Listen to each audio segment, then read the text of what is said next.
stand before you tonight not as a Republican or a Democrat, but as an American. The Eisenhowers came to this great country in the 18th century, settling first amid the hills of Pennsylvania and later on the plains of Kansas.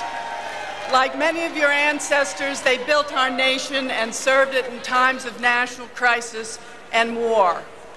I grew up in Gettysburg, Pennsylvania, where my parents and grandparents, Dwight and Mamie Eisenhower, chose to live after Ike's retirement as Supreme Commander Europe and as after President of the United States.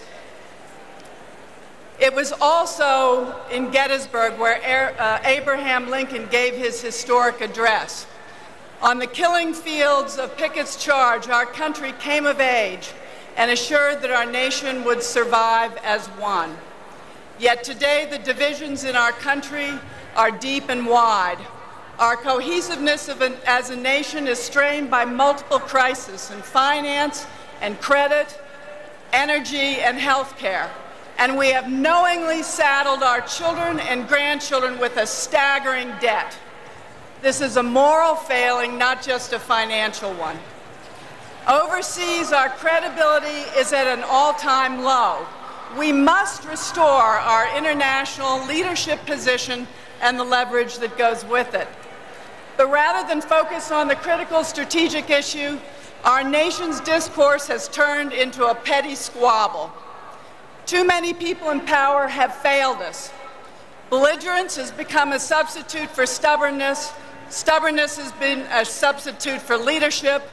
And impulsive action has replaced measured and thoughtful response. Once during the Eisenhower administration, Ike was under fire from his critics for moving too slowly in responding to political pressure. After a visit to the Oval Office by Robert Frost, the famous American poet sent the president a note of support. "The strong," he wrote, "are saying nothing until they see." I believe that Barack Obama has the energy, but more importantly, the temperament to run this country and to provide the leadership we need. He knows that we can either advance on the distant hills of hope or retreat to the garrisons of fear. He can mobilize and inspire us all to show up for duty.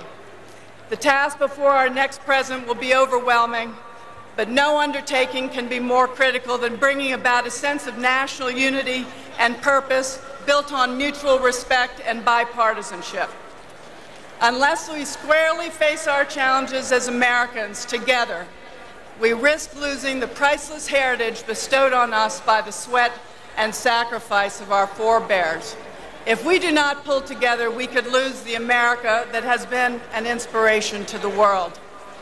On December 1st, 1862, in his annual message to Congress, Abraham Lincoln immortalized this thought when he said, "We shall nobly save or meanly lose the last best hope of earth."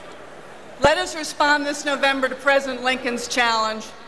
Let us restore the hope and bring the change that our nation so desperately needs. Yes, we can.